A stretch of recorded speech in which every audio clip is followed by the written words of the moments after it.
근데 오늘 5장은 신앙생활의 오리엔테이션이다. 이렇게 우리가 이제 제목을 정했는데, 이 오리엔테이션이라는 말 자체는 우리가 적응 훈련 아닙니까? 그렇죠? 어떻게 해야 되는가? 이제 6월절 이후에 이스라엘 백성들이 어떻게 살아가야 되는가 하는 거에 대한 이제 말씀을 오늘 이제 5강에서 나누게 되는 거예요. 그래서 우리가 지난번에도 우리가 베이직에 대해서 말씀을 나누는데 다시 한번 복습 차원에서 그것을 한번 말씀을 나누면서 겸하여 전체적인 부분을 좀 말씀을 드리려고 합니다. 자, 한번 보세요. 지난번에 이제 우리가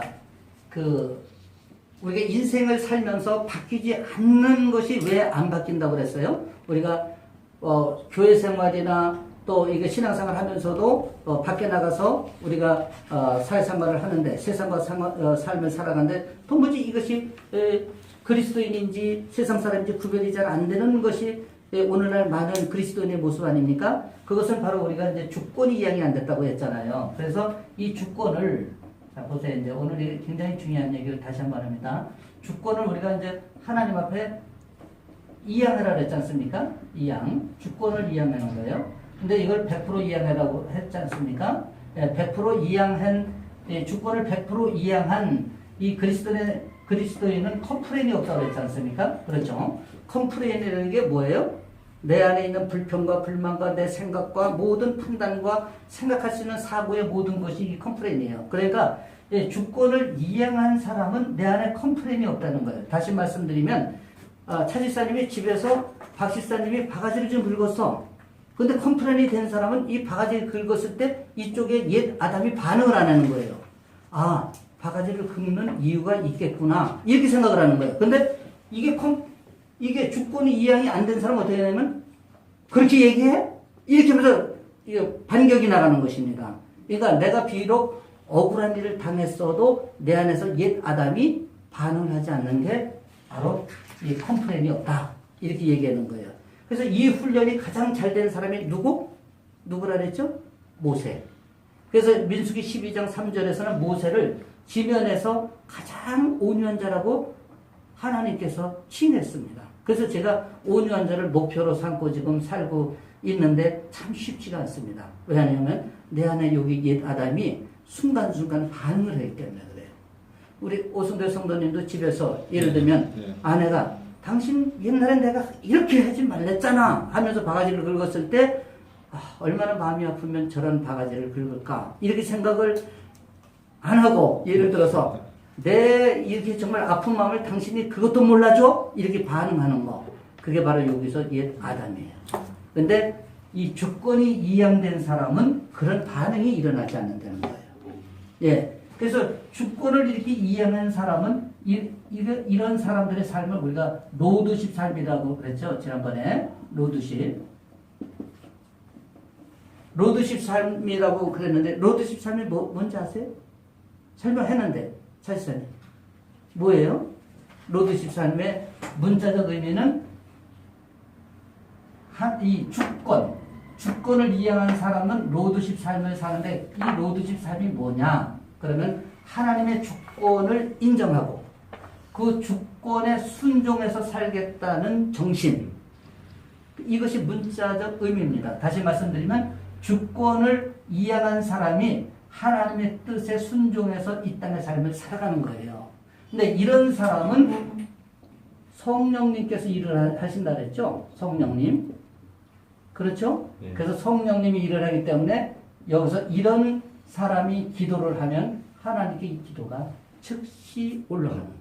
그래서 기도의 응답이 아주 빠른 거예요.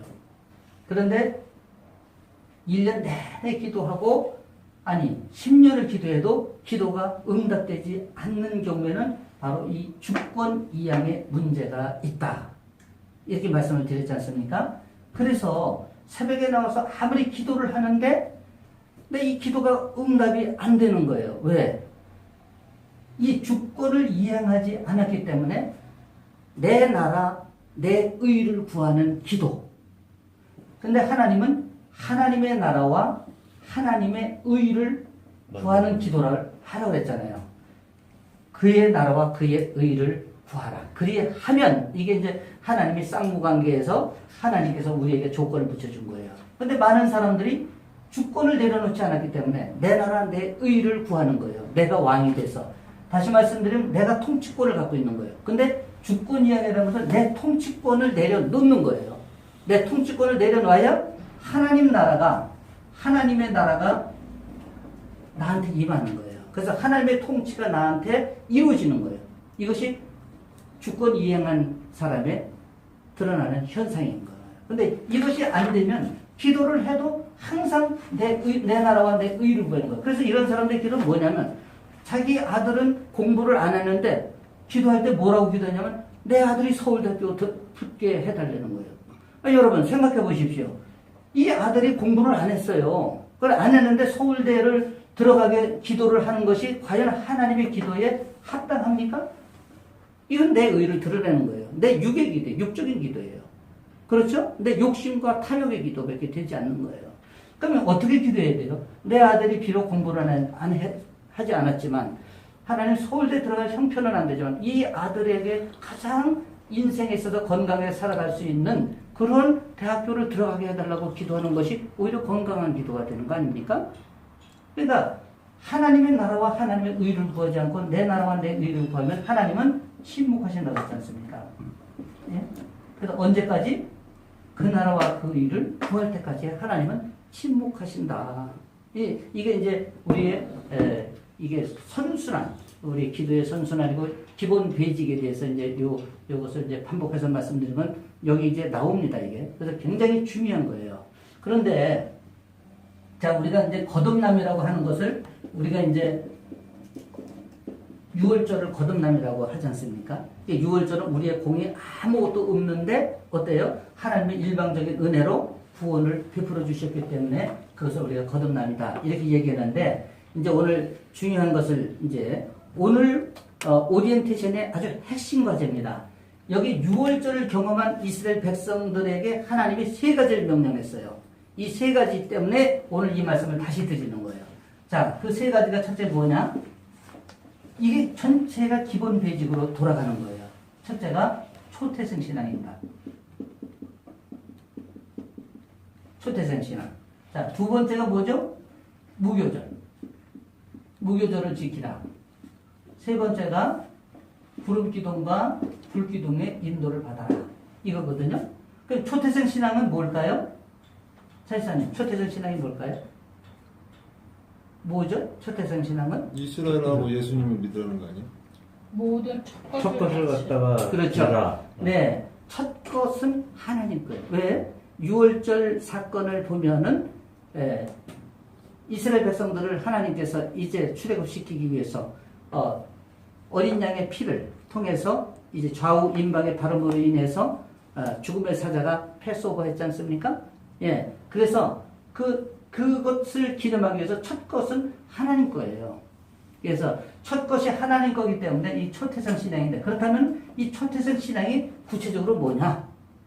이것은 하나님 중심, 하나님 제일주의, 하나님 으뜸주의.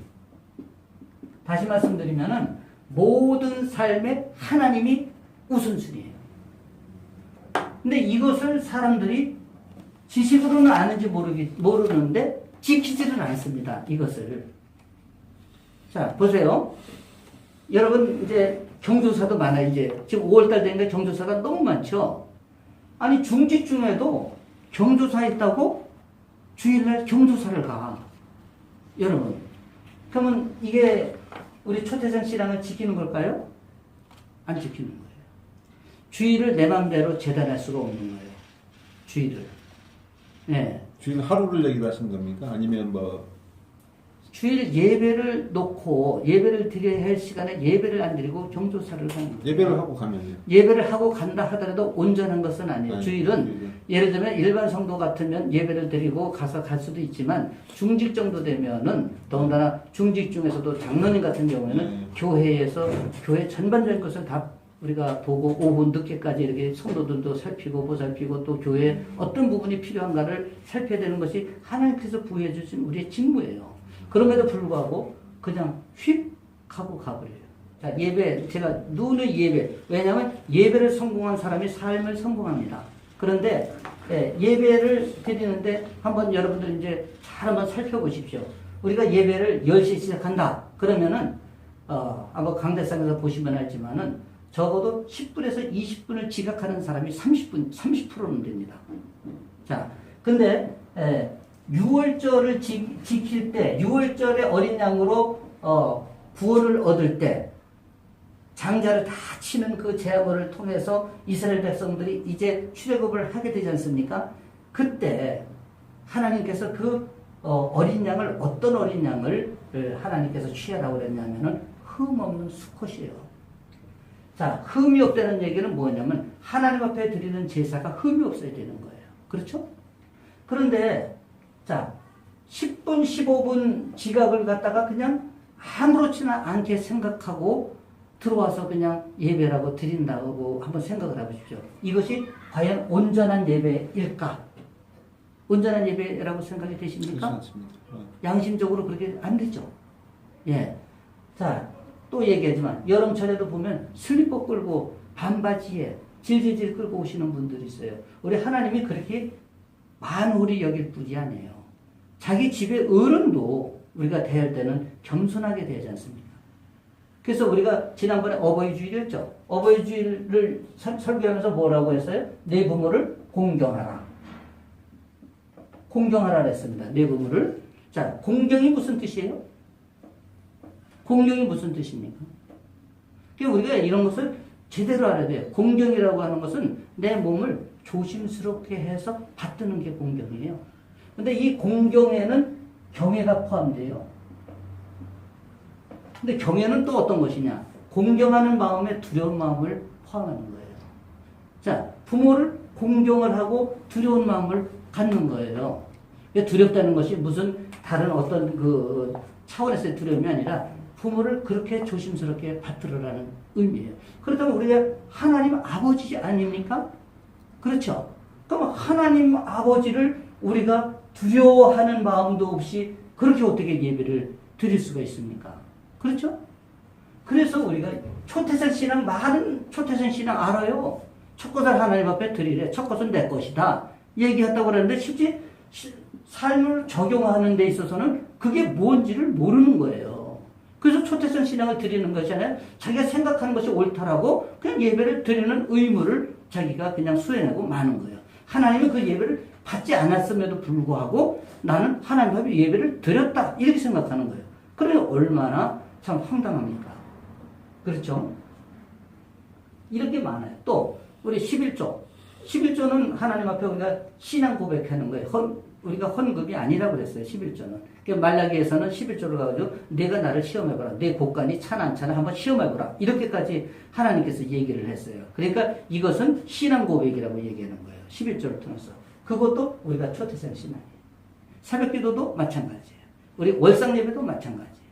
또 우리가 뭐 급여를 타서 왜 사람들이 첫 급여를 갖다가 하나님 앞에 드리는 것도 그런 이런 차원에서 드리는 거예요. 그러니까 우리의 마음에 항상 첫 것은 하나님 것이라는 구별을 얘기하는 거예요. 그러니까 그런 구별이 굉장히 중요해요. 그것이 지켜지지 않으면 우리 초대생 신앙을 지키지 않는 것이다. 이렇게 했을 때 하나님께서 역사하지 않을 수가 없는 거예요. 하나님이 일하시지 않을 수가 없는 거예요. 이것이 기본이에요. 두 번째는 뭐냐면 무교절 지키라. 무교절은 뭐죠? 무교절은 누룩이 없는 빵. 반대는 유교병이에요. 그죠? 그러니까 무교절을 지키라고 하는 것은 바로 우리가 거룩한 삶을 살아라는 얘기거든요. 구별된 삶을 살아라. 근데 이 구별된 삶이 구체적으로 뭐냐? 우리가 모든 삶의 환경에서 구별을 해줘야 돼요. 내가 새가족반에서 얘기했나요? 우리 교회 어떤 장로님이 와서 금요일 날 와가지고 타교회 장로님인데 그런 얘기를 했어요. 자기는 전도를 했는데 룸사롱 가서 전도를 했는데 나는 미쳤다고 생각했어요. 아니 여러분 무교절을 지켜야 되는데 무교절을 지키지 않고 룸사롱 술 먹으러 가서 자기는 전도를 한대요. 여러분 이것이 되나요? 전 불가능하다고 봐요. 왜냐하면 우리는 눈은 보는 대로 자극을 받고요. 귀는 듣는 대로 자극을 하기 때문에 왜? 여기에 나의 죄성이 있잖아요. 예. 그래서 세상에 나가면 우리의 이 자유의지가 무시로 죄를 짓게 하는 거예요. 그래서 악을 피하라고 하지 악을 대적하라고 하지는 않은 거예요. 그래서 말씀으로 선포하고 끊으라고 하는 거예요. 우리가 죄를. 그런데 우리가 무기조절을 그렇게 의미를 알고 지켜야 되는데 이 무기조절을 지키지 않는 거예요.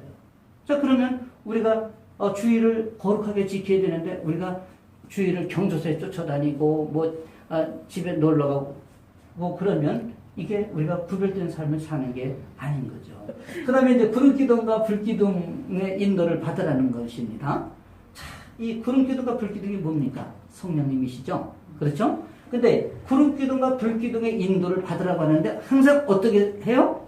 내 생각대로 움직이는 거야. 뭐예요? 이 주권을 다시 찾아와. 조금 이양하는 듯에다가 다시 찾아와가지고 내 주권대로 내가 움직이는 거예요. 그러니까 이 성령님의 인도를 받으려면 우리가 수시로 성령님한테 질문을 해야 돼.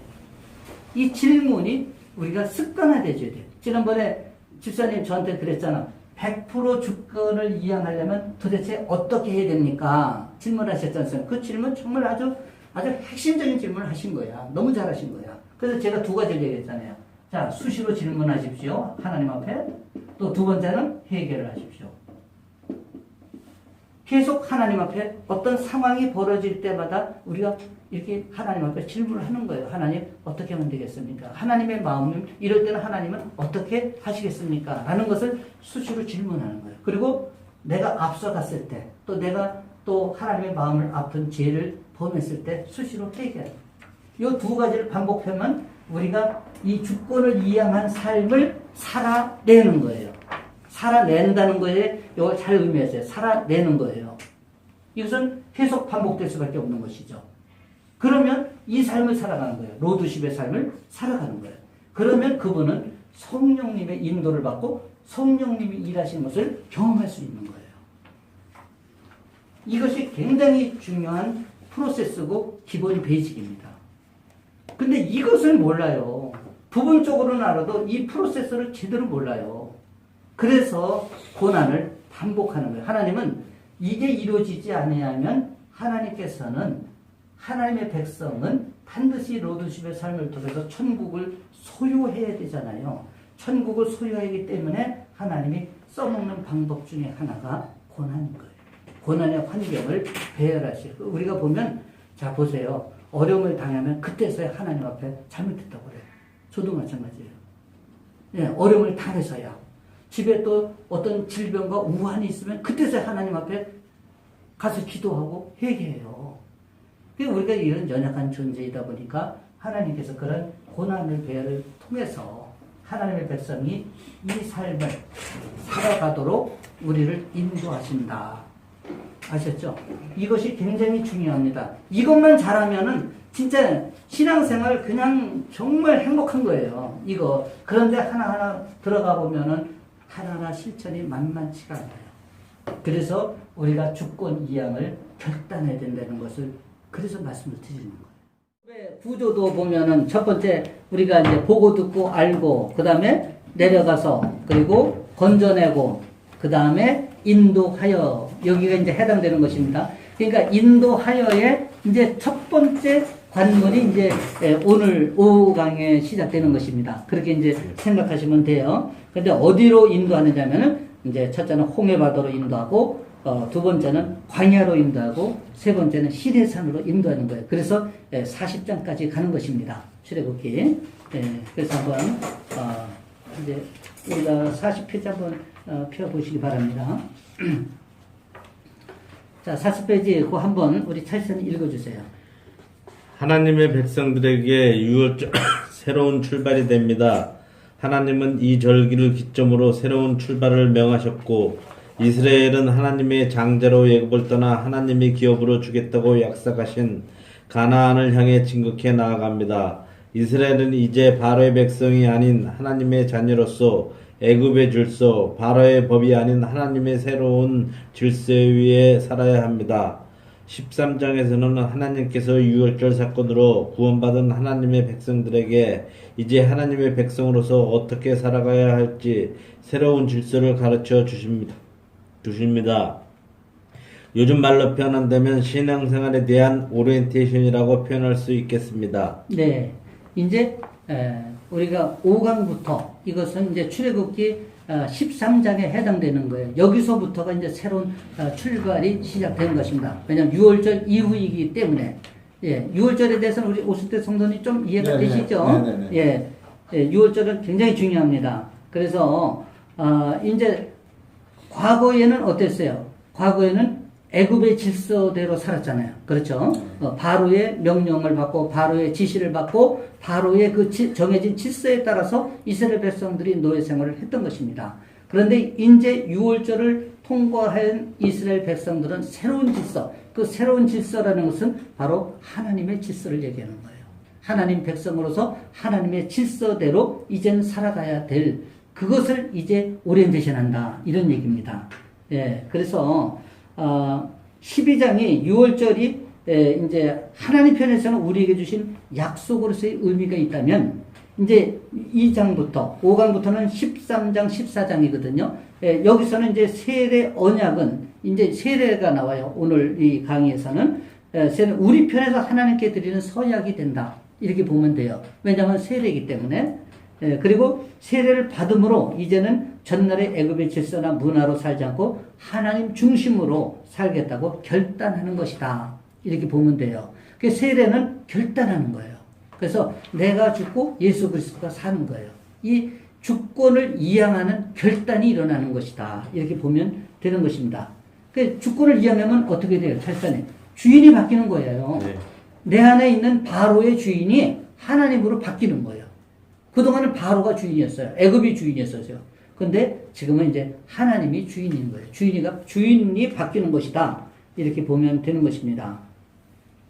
그래서 홍해를 건너는 것이고 나 중심의 삶에서 하나님의 중심으로 우리의 삶의 중심축이 이동하는 것이다. 이렇게 보시면 되는 것입니다. 이제 1번 한번 보겠습니다. 왜 하나님은 쉬운 길, 가까운 길을 두고 돌려서 홍해길로 이스라엘을 인도하셨다고 말씀하십니까? 예, 출애굽기 13장 17절에서 18절 말씀을 다 찾아보시면 이것이 다 나오는데 왜 그럴까요? 왜 그러냐면 자 보세요. 이제 가나안을 가는데 이제 이스라엘 백성들이 출애굽해서 가나안까지 가는 거리는 대략 뭐 길면 일주일, 짧으면 4, 5일이라고 그래요. 그런데 하나님께서 그렇게 짧은 거리를 굳이 홍해를 건너서 광야로 해서 40년을 뺑뺑이를 돌린 거예요. 뺑뺑이를. 그야말로 뺑뺑이입니다. 이거는 뺑뺑이를 돌렸는데 거기에는 하나님의 목적이 있다. 이런 것입니다. 그 목적이 뭡니까? 왜냐하면 아직 홍해를 건너기 전이잖아요. 그래서 이 홍해를 건너기 전에 아직 바로가 다 죽은 건 아니에요. 애굽의 바로 군대가 여전히 정예 군대가 살아 있습니다. 그래서 여전히 강한 그 바로 군대를 이제 마지막으로 무력화시키는 거예요. 하나님께서 이런 목적이고 두 번째는 자 출애굽은 이제 나오기는 나왔는데 애굽에서 나오긴 나왔는데 이스라엘 백성들이 노예 근성이 금방 없어질까요? 자 보세요. 우리가 36년 동안 우리가 일본의 식민지 생활을 했지 않습니까? 근데 우리가 해방이 됐는데 여전히 일본 문화를 쓰고 있는 거예요. 언어도 일본 언어를 쓰고 있는 거예요. 우리 언어 속에 우리 어렸을 때 보면 일본 언어가 많이 섞여 있어요. 지금 우리는 영어가 많이 섞여 있지 않습니까? 근데 일본어가 많이 섞여 있는 것을 우리가 볼 수가 있어요.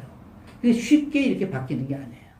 예, 그래서 그러한 노예 근성을 이제 하나님께서 완전히 없애고 싶은 그런 목적이 있다. 이렇게 보시면 되는 것이고, 그 다음에 이제 이스라엘 백성들이 이제 이 홍해를 건너므로 인해 가지고 다시는 애굽에 돌아갈 수 없도록 만드는 거예요. 아주 하나님이 차단을 해버리는 것입니다. 이것이 이제 홍해길로 인도하신 하나님의 목적이에요. 그래서 이 세 가지가 있습니다. 여전히 강한 바로 군대, 또 두 번째는 노예 근성의 이스라엘 백성, 그 다음에 세 번째는 애굽으로 돌아가는 것을 차단하는 것. 예, 이것이 굉장히 중요한 것입니다. 그런데 왜 그러면 하나님께서 홍해길로 이렇게 정말 이스라엘 백성들이 가는데 이런 목적을 가지고 하셨지만 그럼에도 불구하고 하나님께서 굳이 또 그렇게 하신 이유가 뭐가 있을까? 보면 이스라엘 백성들이 노예 생활을 몇 년 했다고 그랬어요? 430년. 예, 430년을 함으로 인해 가지고 애굽의 문화가 가득 들어 있잖아요. 그렇죠? 그런데 이제 가나안을 간다고 하는 것은 가나안에 가서 가나안에 있는 족속들과 정복 전쟁을 해야 되는 거예요. 근데 이런 영적 상태로 가지고는 이스라엘 백성들이 가서 가나안에 가서 이길 수가 없는 거예요. 정복을 할 수가 없는 거예요. 그래서 그런 전쟁으로 인한 두려움을 하나님께서 없애기 위해서 광야라고 하는 그런 우리의 훈련장으로 인도하시는 거예요. 그래서 이 광야를 통해서 여호와의 강한 군대로 거듭나는 거예요. 이스라엘 백성들이. 이해가 되시죠? 예, 그런 것입니다.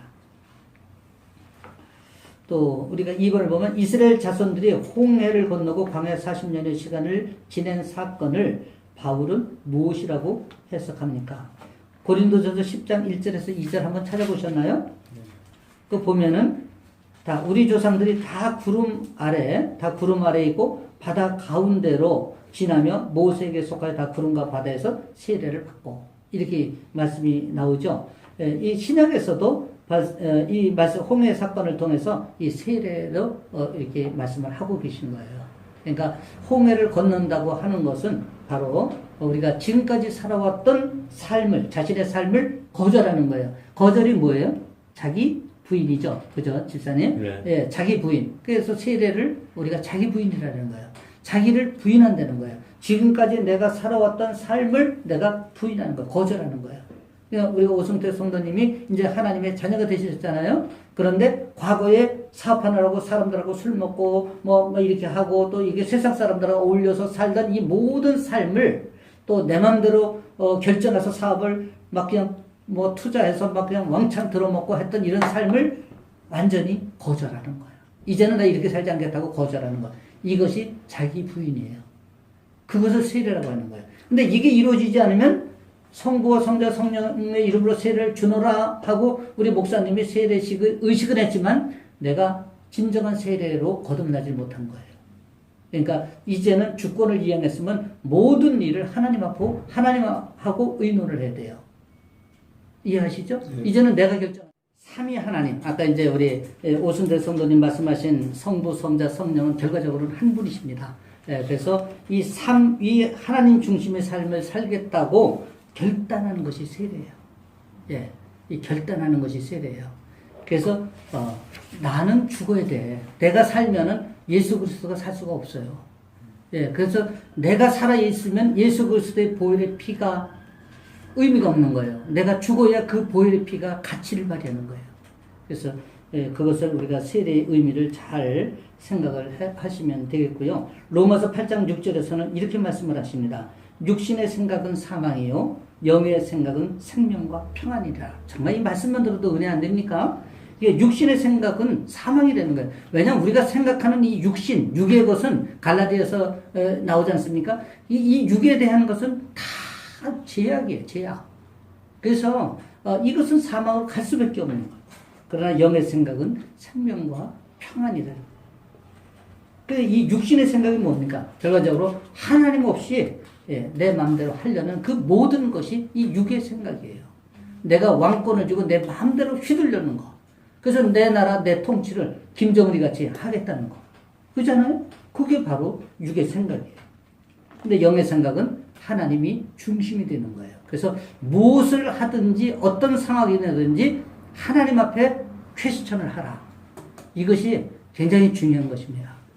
예. 근데 지혜로운 사람은 다 하나님 앞에 질문을 해요. 근데 지혜롭지 못한 사람은 내 생각, 사에서 배운 데 학문과 경험과 지식이 바탕이 돼요. 그것을 바탕으로 해서 자기가 결정하고 판단하는 것을 아주 최고라고 생각해요. 근데 그것은 가장 어리석은 것이다. 이렇게 생각하시면 됩니다. 그리고 요한 1서에서 요한은 세상을 이긴 이금의 증거가 세 가지라고 이렇게 말씀을 하셨어요. 세상을 이긴 그 세 가지 증거가 그럼 무엇이냐 하는 거예요. 이것을 이제 출애굽과 연관해서 한번 우리가 보면은 이 요한의 주장과 출애굽기에 나타난 구원의 경험들을 이 1번과 2번을 같이 우리가 봐야 이해가 돼요. 이것을 보면은 우리가 자, 이거 보십시오. 요한의 주장을 보면은, 이게 뭐가 있냐면은, 성령과 물과 피라는 것이 나와요. 이거 한번 찾아보셨나요? 성경 찾아보시면 다 나와 있는데, 요한일서 5장 5절에 보면 이렇게 말씀하십니다. 예수께서 하나님의 아들이심을 믿는 자가 아니면 세상을 이기는 자가 누구뇨? 이렇게 말씀하셔요. 예수께서 하나님의 아들이심을 믿는 자가 아니면 세상을 이길 자가 누구냐는 거예요. 예. 그리고 이는 물과 피로 임하신 자니 곧 예수 그리스도시다. 이렇게 말씀하고 계신 거예요. 그리고 7절에서는 증거하시는 이는 성령이시니 성령은 진리니라. 8절에서는 증거하는 이가 셋이니 성령과 물과 피라. 이 셋이 합하여 하나니라. 이렇게 말씀하고 있는 것입니다. 그래서 요한이 주장하는 것은 이 세상을 이긴 증거가 바로 성령과 물과 피라는 거예요. 그러면 성령과 물과 피는 어떤 의미를 갖고 있느냐? 그 바로 출애굽기에 나타난 것을 우리가 보면 됩니다. 보면 뭐가 있습니까? 12장에서는 바로 어린 양의 피의 경험이 있죠. 그죠? 어린 양의 피를 통해서 구원을 얻었기 때문에 피의 경험이 있는 거예요. 그 다음에 또 우리가 보면은 13장에서 18장까지는 우리가 물, 세례의 경험이 있는 거예요. 예, 그래서 물은 세례를 의미해요. 예수님도 물로 세례를 받으신 거 아시죠? 네. 예. 그래서 예수님은 사실은 물로 세례를 받으시지 않으셔도 되시는 분이에요. 그럼에도 세례를 받으신 거예요. 왜냐하면 그렇게 함으로 인해서 하나님의 의를 이루시려고 하는 거예요. 그 다음에 이제 19장에서 40장까지가 바로 성령의 경험이에요. 왜냐하면 여호와의 영광이 성막에 충만하더라. 이렇게 말씀을 하시기 때문에 이제 성령의 경험인 거예요.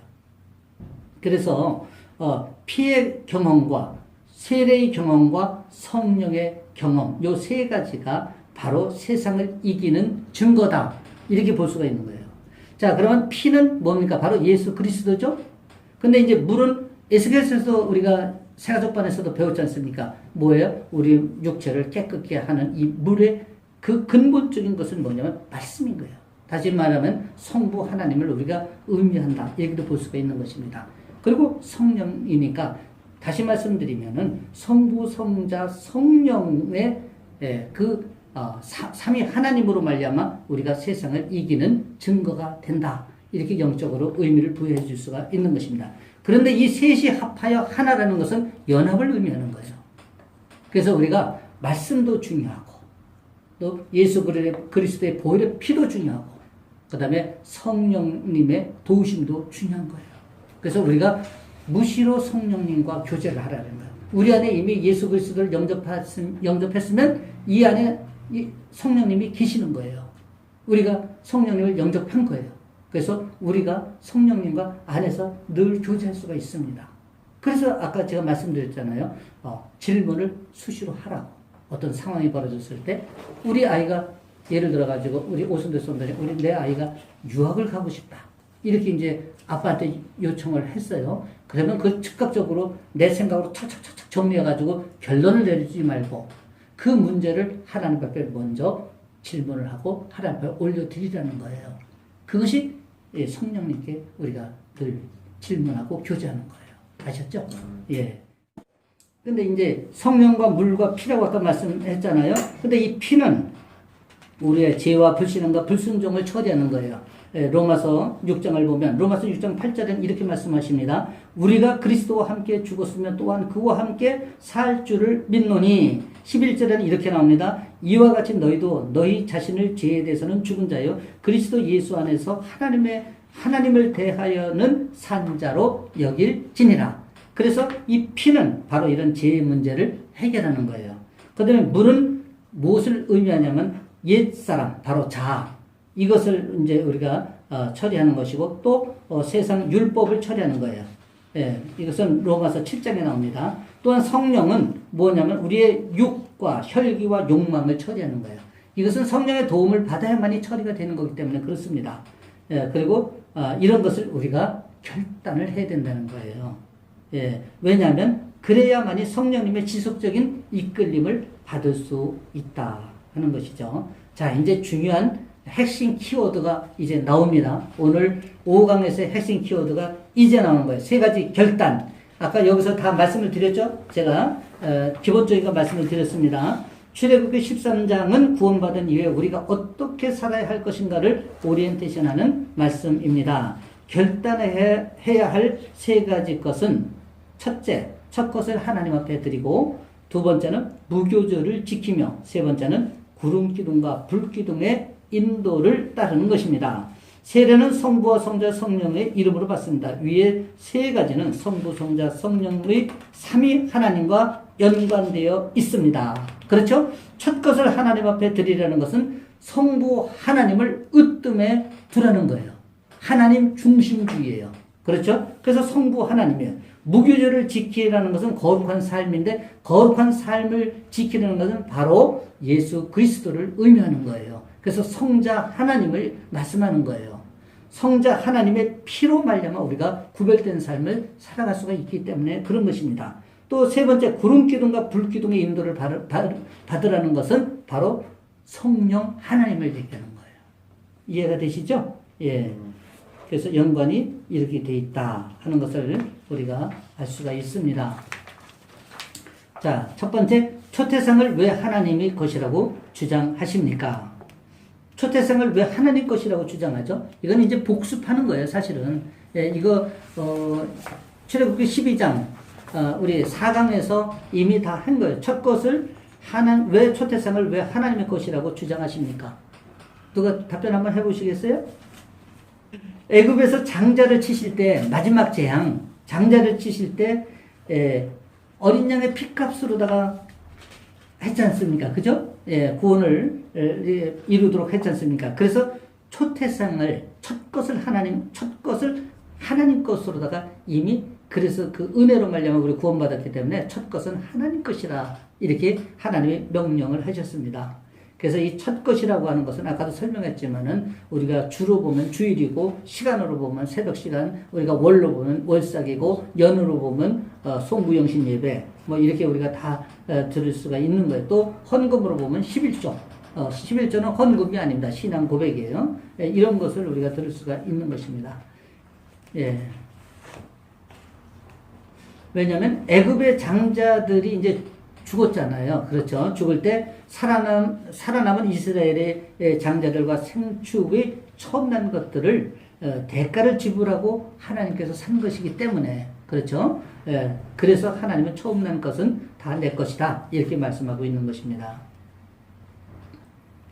6월절 양으로 희생된 1년 된 수컷은 장자를 대신해서 죽은 희생양입니다. 그렇죠. 하나님의 양이 대신 죽임을 당하였기에 하나님은 첫 것은 하나님 것으로 구별하라고 말씀을 하시는 것입니다. 첫 것의 개념은 시간적으로는 가장 먼저의 것이요 가치적으로는 가장 중요한 것입니다. 그러니까 우리가 이렇게 눈에 보이는 첫 번째 것이 그런 것이 이제 첫 것이 될 수 있고 우리가 또 깊이 우리가 보면은 가장 가치 있는 것이 무엇이냐, 내가 가장 소중히 여기는 것이 무엇이냐, 이런 가치적인 측면에서도 우리가 첫 것을 구별할 수가 있다. 이렇게 이제 보는 것입니다.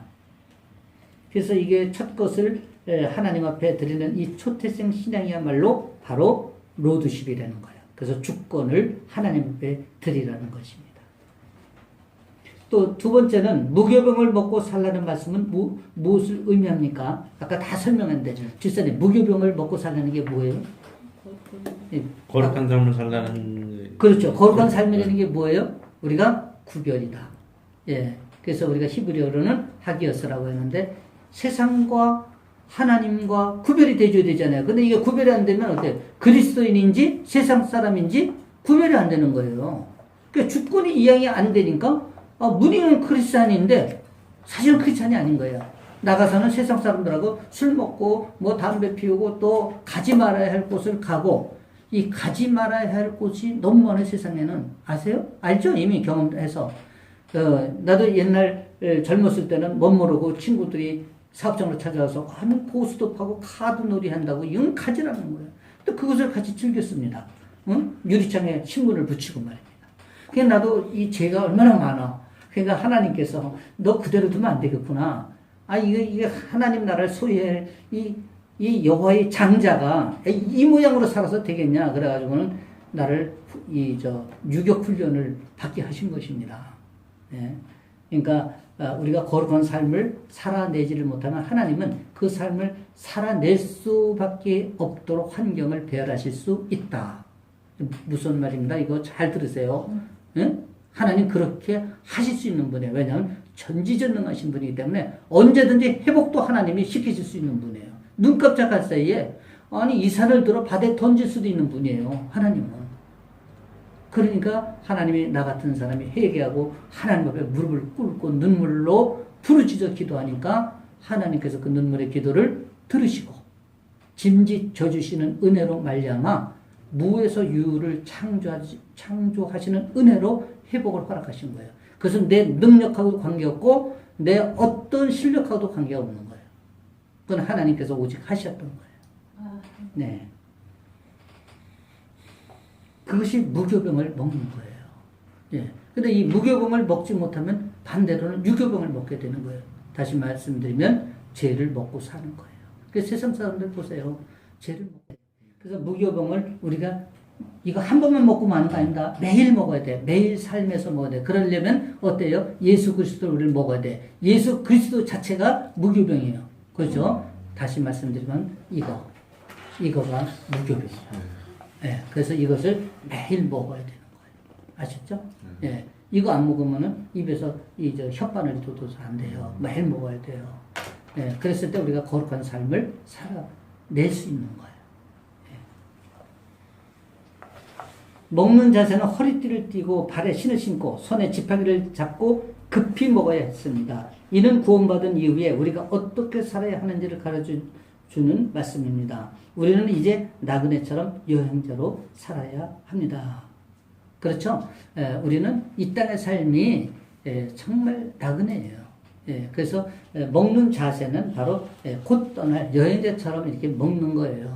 그래서 이스라엘 백성들이 하나님께서 급히 먹으라 이렇게 얘기하면서 그 자세까지도 다 일러주신 거예요. 하나님은 누룩으로부터 우리를 지키기 위하여 두 가지 방법을 쓰셨다고 합니다. 첫째, 가난, 질병, 환경적인 고난을 준비하셨다. 맞죠? 네. 예. 어떤 사람에게는 가난이라고 하는, 저도 가난을 경험했어요. 아니, 세상에 가장이 돼가지고 길거리에 앉으려고 그러니까 난감하더라고. 난감한 게 아니라 참담하더라고. 그 순간 생을 포기하고 싶은 생각이 드는 거예요.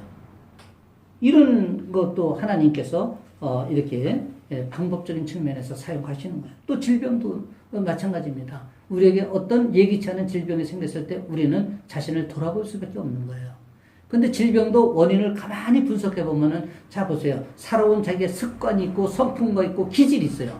그렇죠? 그래서 하나님 앞에 주권을 이행한 사람은 마음에 컴플레인이 없어야 되는데 정말 하나님 주시는 평안이 강같이 흘러넘친다면 몸에 질병이 생길 수 없는 거예요. 근데 내 몸에 질병이 생겼다는 것은 바로 내가 습관과 성품과 기질을 잘못 사용하고 스스로 자기를 정죄해서 자기를 친다든가 또 타인을 정죄하는 그 미움의 마음이 너무도 내 마음에 가득 찬다든가 그러면 결과적으로 독을 품고 독을 쏘고 있는 거예요. 그것이 자기 몸을 치게 하는 것입니다. 그래서 질병도 이렇게 보면 죄의 근원인 것이 대부분이 많다. 이렇게 볼 수가 있는 거예요. 그러면 또 환경적인 고난이 있어요. 또 우리가 세상으로부터 고립된 삶을 또 살 수도 있는 것입니다. 나의 삶의 모습을 사람들이 너무 혐오스러워가지고 나하고는 상대를 안 하려고 한다. 문제 있는 거 아닙니까? 그렇죠? 예, 그래서 이런 고난도 하나님께서는 준비를 하는데 그럼 이런 고난을 준비하시는 것은 하나님의 목적이 있어요. 뭐냐면은 우리 안에 이런 모든 것을 비우라는 거예요. 그래서 비우라고 하나님께서 그런 고난을 허락하시는 거예요.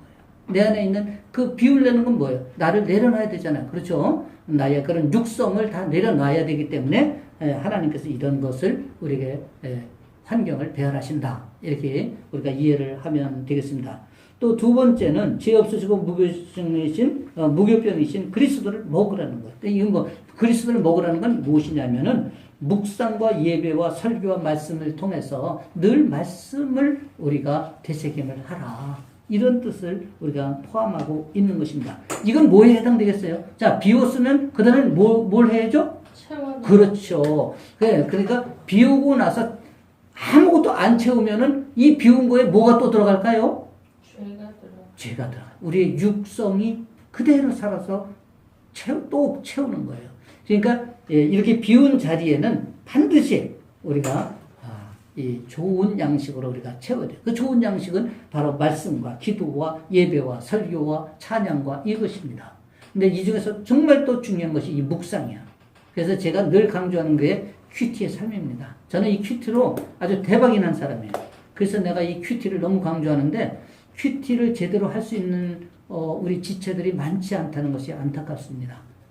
그래서 좀 이 큐티 훈련을 좀 하셨으면 좋겠어요. 그래서 이 큐티가 너무 소중하다. 이렇게 큐티를 하시면 영안이 열려요, 영안이. 정말입니다. 그래서 그런 것으로 우리를 채워야 됩니다. 그랬을 때 우리가 무교절을 지키고 무교병을 먹는 삶을 살아갈 수가 있는 것입니다. 세 번째는 낮에는 구름 기둥으로 밤에는 불 기둥으로 인도하신 이유는 무엇입니까? 다시 말씀드리면 성령의 인도를 받으라는 거예요. 되겠습니다. 여기 한번 요거 읽어볼까요? 낮에는 사막의 더운 햇빛과 열기로부터 구름 기둥이 보호합니다. 밤에는 추위와 공포와 재난으로부터 불 기둥이 보호합니다. 우리가 가는 길은 우리가 알 수 없는 미지의 광야입니다. 불안하고 염려스럽고 두렵습니다. 그러나 우리가 매일 인도하시는 하나님의 인도를 받게 된다면 이 모든 불편함으로부터 해를 당하지 않도록 우리를 지켜주십니다. 풍요의 땅, 약속의 땅 가나안으로 이끄시는 놀라운 은혜를 경험하게 됩니다. 그렇죠? 자, 이제 영원한 규례로 지켜 잊지 못하게 기념하라. 이제 이 6월절의 규례는 영원한 규례로 하나님께서 지키라는 것입니다. 근데 6월절 규례는 어떻게 지켜야 합니까? 또 참가 자격은 어떠합니까? 이게 이제 우리가 지난번 4강에서도 다 했던 것인데 말씀을 찾아보면 이건 다 나와요. 근데 6월절 규례를 우리가 어떻게 지켜야 될까요, 집사님? 어떻게? 뭐 매월 지켜야 될까요? 한번 뭐 이걸 어떻게 반년에 한번 지켜야 될까요? 영원히 지켜야 되는데 매년 한 번씩 이 절기가 있는 거예요. 우리도 뭐 광복절이 보면은 1년에 한 번씩 돌아오지 않습니까? 그러니까 우리 6월절 규례는 매년 지키는데 참가 자격은 남자 중에서 할례를 받은 자. 예. 지금으로 말하면 세례를 받은 자입니다. 근데 할례를 받은 자예요. 이게 중요합니다. 참가할 수 없는 사람이 또 있어요. 이 6월절 이 규례에 참가할 수 없는 사람이 있는데 이방인, 거류민과 타국 품꾼 이 사람들은 참가할 수가 없어요. 근데 왜 그럴까요? 이방인은 본능에 따라 살기 때문에 세상 사람이기 때문에 참가할 수 없는 거예요. 또 거류민과 타국 품꾼은 돈을 위해 사는 사람들이잖아요. 그렇죠? 그렇기 때문에 이 거룩한 예식에 이들이 참여하려면 할례를 하고 참여할 수 있는 길을 열어줬습니다. 만약에 문제가 있어 6월절 규례를 못 지키는 경우에는 어떻게 해야 합니까? 근데 우리가 이제 살다 보면 부득이하게 지키지 못하는 경우가 있지 않습니까? 그럴 때는 다음 달 정결하게 한 후 우리가 지켜야 해요. 이제 지킬 수 없는 경우가 몇 가지가 있습니다. 첫째는 시체로 인해 부정케 된 자. 구약에서는 시체를 보기만 해도 부정하다 그랬어요. 그러니까 이렇게 시체를 보거나 또는 집에 상을 당했거나 이런 다 마찬가지입니다. 그래서 부정한 자, 또 여행 중에 있는 자, 또 성결케 한 제사장이 부족할 때, 우리 제사장이 부족할 수 있지 않습니까? 이스라엘의 그 공동체가 뭐 200만 명이나 되는데 얼마나 많아요. 그러니까 부족할 수가 있지 않습니까? 또 백성들이 예루살렘에 모이지 못한 상황. 이런 때는 우리가 이제 지키지 못하는 경우가 있을 수 있는 거예요. 그런데 하나님이 이런 것은 하나님이 용납을 하시지만 이제 용납을 하지 않으시는 게 있어요. 만약에 고의적으로 6월절 규례를 어긴 자는 아주 무섭습니다. 백성 중에서 끊어진대요. 백성 중에서 끊어진다는 것은 바로 죽음을 의미하는 거예요. 예, 이게 민수기 9장 10절에서 13절에 다 이런 말씀이 나오고 있습니다. 이 6월절에 대한 은혜를 잊지 않게 하기 위하여 해야 할 일은 무엇입니까? 무엇이죠? 우리 집사님, 이런 것을 잊지 않기 위해서는 우리가 어떻게 해야 돼요? 기념하여 지키고, 그리고 자녀들을 어떻게 해야 돼? 교육시켜요. 그렇죠. 그래서 이스라엘 백성들은 철저히 자녀들을 교육을 시키는 것이다. 그것도 구전으로. 계속 할아버지가 손자에게, 아버지가 또 아들에게 이렇게 하는 것입니다.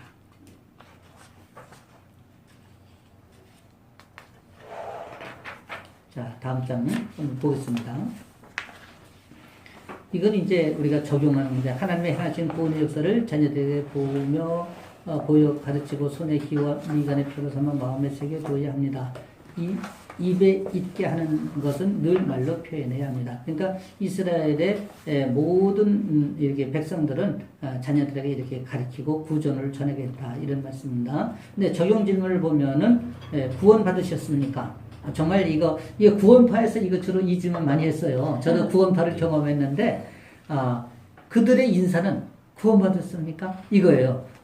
만나면 모르는 사람인데도 이래 구원받았습니까? 구원받았어요. 그러면은 그냥 나 구원받았어요. 나 언제 구원받았어요? 이게 아주 기뻐가지고 얘기를 하더라고.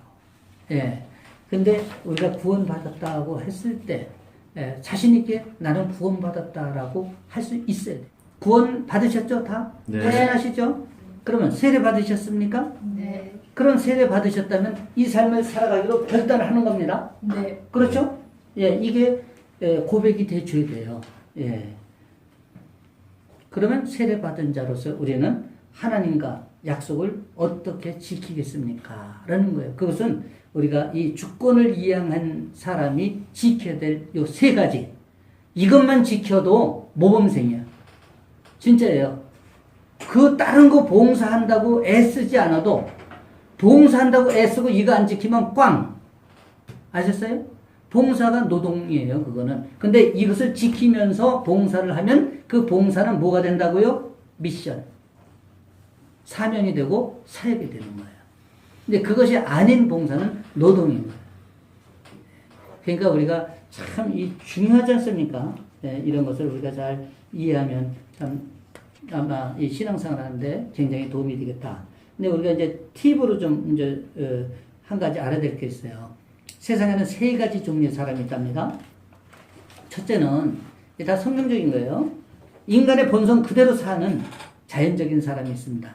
우리의 본성, 우리의 속성은 뭐예요? 바로 육에 속한 속성 그대로죠. 바로 세상 사람들을 얘기하는 거예요. 그런 그대로 사는 사람들이 있어요. 다시 말씀드리면 불신자들, 육에 속한 사람들이 바로 그런 사람들이에요. 근데 둘째는 믿기는 하지만 아직도 옛사람의 본성을 버리지 못하고 육신을 쫓아 사는 사람.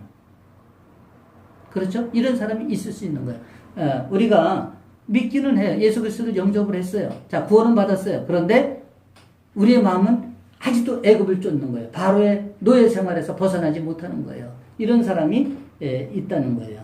근데 뭐 어려서 잘 몰라서 그런 경우도 있지만은 또 대부분 마음이 강팍하고 완고해서 자기의 의가 너무 강해서 그렇게 사는 사람도 있다는 거예요. 그러니까 이런 사람들은 육체적 소욕에 따라 사는 사람이다. 이렇게 우리가 볼 수가 있는 거예요. 근데 셋째는 영을 쫓아 사는 사람. 이렇게 세 가지 부류가 있어요. 영을 쫓아 산다는 건 뭐예요? 성령의 인도를 받는다. 이렇게 보는 거예요. 다시 말씀드리면 우리의 삶을 잘 구별해서 사는 거예요. 예. 로마서 8장 8절에서는 이렇게 말씀하고 있네요.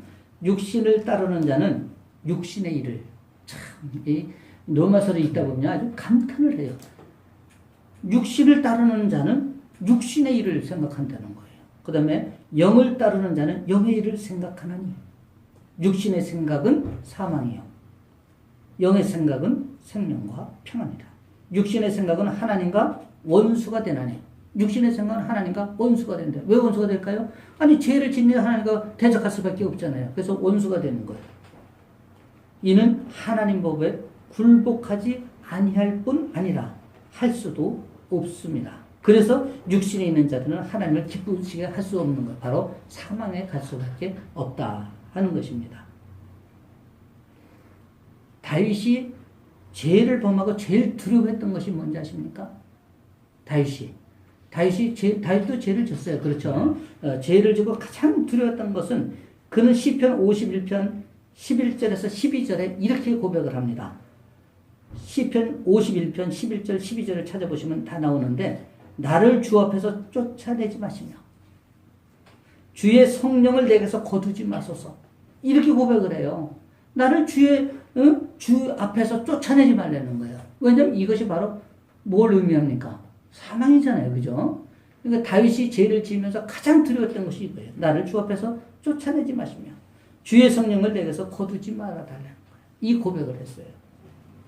주의 구원의 즐거움을 내게 회복시켜 주시고 자원하는 심령을 주사 나를 붙들어 달라고, 이렇게 고백하는 것입니다. 이 고백이 오늘 나의 고백이 되어야 돼요. 그랬을 때 우리는 구별된 삶을 통해서 그분을 정말 기쁘시게 하는 그런 삶을 살아갈 수가 있는 것이다, 이렇게 볼 수가 있는 것입니다. 어떠십니까? 오늘 5강 재밌었습니까? 네. 이렇게 해서 5강을 마치겠습니다.